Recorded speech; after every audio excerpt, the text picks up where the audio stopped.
I'm just saying, well, exactly how much does a human being have to endure before she can consider herself self-actualized? Because I really don't think I can take any more. Do you have any tips on how I might achieve transcendence before my 16th birthday? Because I would really appreciate some. Thanks. Your friend, Mia Thermopolis. P.S. Oh yeah, I forgot. You're dead. Sorry. Never mind about the tips thing. I guess I'll just look some up in the library. Tuesday, March 2nd, after school, gifted and talented. Bi-monthly meeting of the AEHS Student Government Officers. Meeting called to order. Attendance. Present. Mia Thermopolis, President. Lily Moskowitz, Vice President. Ling-Su Wong, Treasurer. Mrs. Hill, Student Government Advisor. Lars Vanderhooten, Personal Bodyguard of HRH M. Thermopolis. Absent, Tina Hakim Baba, Secretary, due to emergency retainer refitting after her little brother flushed her old one down the toilet. Which, by the way, is why I'm the one writing the minutes. Ling-Su can't, due to having artist handwriting, which is very similar to doctor handwriting, meaning it is actually indecipherable by the human eye. And Lily claims she has carpal tunnel syndrome from typing out the short story she sent into 16 Magazine's annual short fiction contest. Or, I should say, the 5 short stories she sent into 16 Magazine's annual short fiction contest. I don't know how she found the time to write 5 stories. I barely had time to write 1. Still, I think my story, No More Corn, is pretty good. I mean, it has everything a short story should have in it.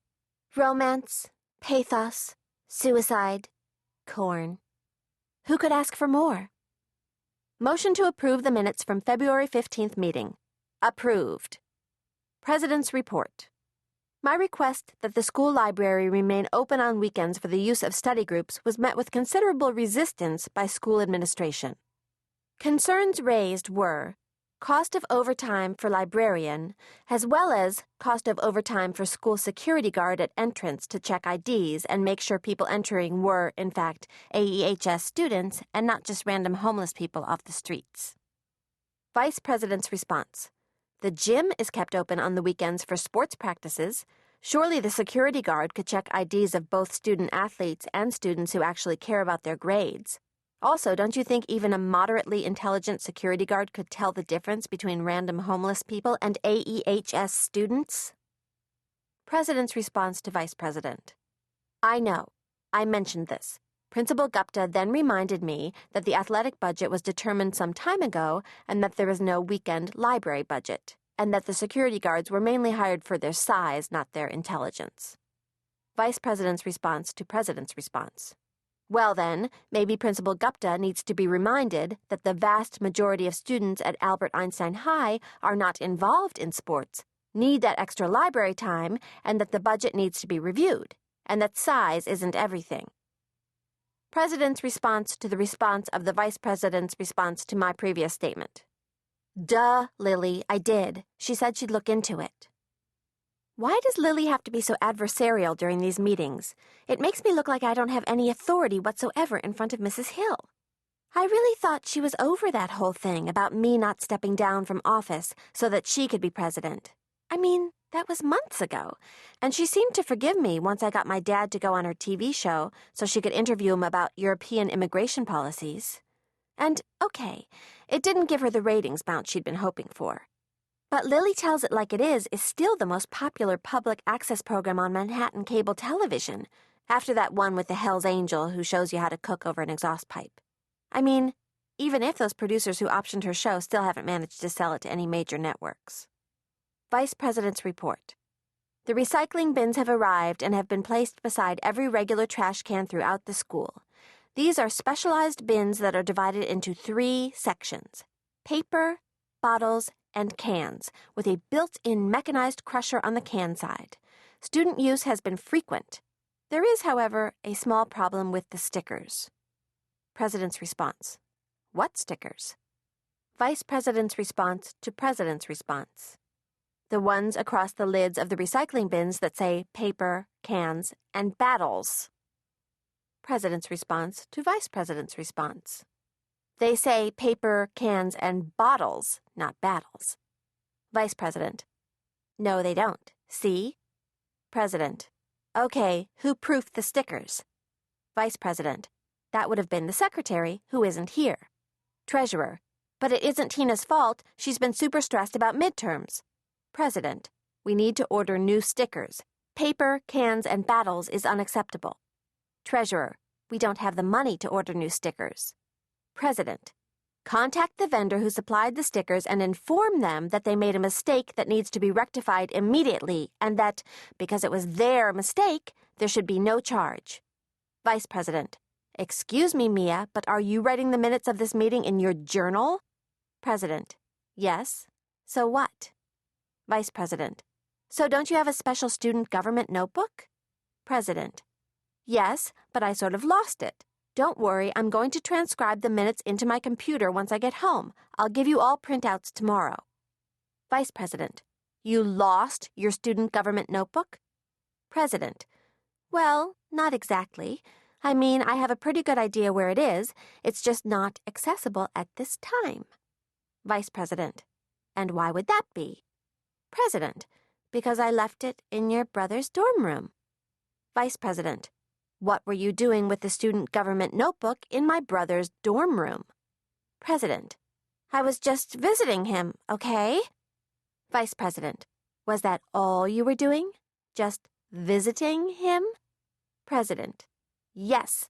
Madam Treasurer, we are ready for your report now. Okay, seriously, what's with the, was that all you were doing? You so know she was talking about sex, and in front of Mrs. Hill, too, as if Lily doesn't know perfectly well where Michael and I stand on that subject. Could it be that maybe she's nervous about No More Corn being better than any of her stories? No, that's not possible. I mean, No More Corn is about a sensitive young loner who becomes so distressed over the alienation he feels at the expensive Upper East Side prep school his parents send him to, as well as that school cafeteria's insistence on putting corn in the chili, ignoring his frequent requests to them to not do so, that he eventually jumps in front of an F train. But is this really a better plot than any of the ones in Lily's stories, which are all about young men and women coming to terms with their sexuality? I don't know. I do know that 16 Magazine doesn't tend to publish stories with explicit sex scenes in them. I mean, it has articles about birth control and testimonials from girls who got STDs or had unwanted pregnancies or got sold into white slavery or whatever. But it never picks stories with stuff like that in them for its fiction contest. When I mentioned this to Lily, though, she said they would probably make an exception if the story were good enough, which hers definitely are, according to her anyway. I just hope Lily's expectations aren't too unrealistic. Because, okay, one of the first rules of fiction is to write what you know. And I have never been a boy, hated corn, or felt alienated enough to jump in front of an F train. But Lily's never had sex, and all 5 of her stories have sex in them. In one of them, the heroine has sex with a teacher. You know that's not written from personal experience. I mean, except for Coach Wheaton, who is now engaged to Mademoiselle Klein and wouldn't even look at a student. There isn't a single male teacher in this school anyone could remotely consider hot. Well, anyone except my mom, of course, who apparently found Mr. G's alleged hotness, ew, irresistible. Treasurer's report.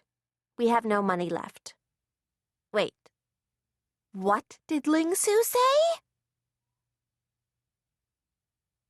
Tuesday, March 2nd, the Plaza, Princess Lessons. Well, that's it then. The student government of Albert Einstein High is broke. Busted. Bankrupt. Tapped out. We're the first government in the history of Albert Einstein High School to have run through their entire budget in only 7 months, with 3 more still to go. The first government ever not to have enough money to rent Alice Tully Hall at Lincoln Center for the senior class's commencement ceremony. And it's apparently all my fault for appointing an artist as treasurer. I told you I'm no good with money, was all Ling Su kept repeating over and over again. I told you not to make me be treasurer. I told you to make Boris treasurer. But you wanted it to be all about girl power. Well, this girl is also an artist.